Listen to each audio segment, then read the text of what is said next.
निर्वापकं सदा विमुक्तिसाधकं कलाधरावतंसकं विलासि लोकरक्षकम्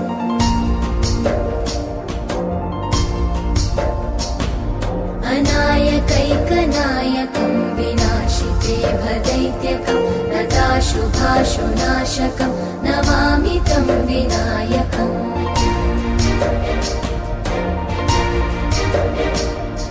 न तेतरातिभीकरं नवोदितार्कभास्वरं न मत्सुरादिनिर्झरं न ताधिकापदुद्धरम्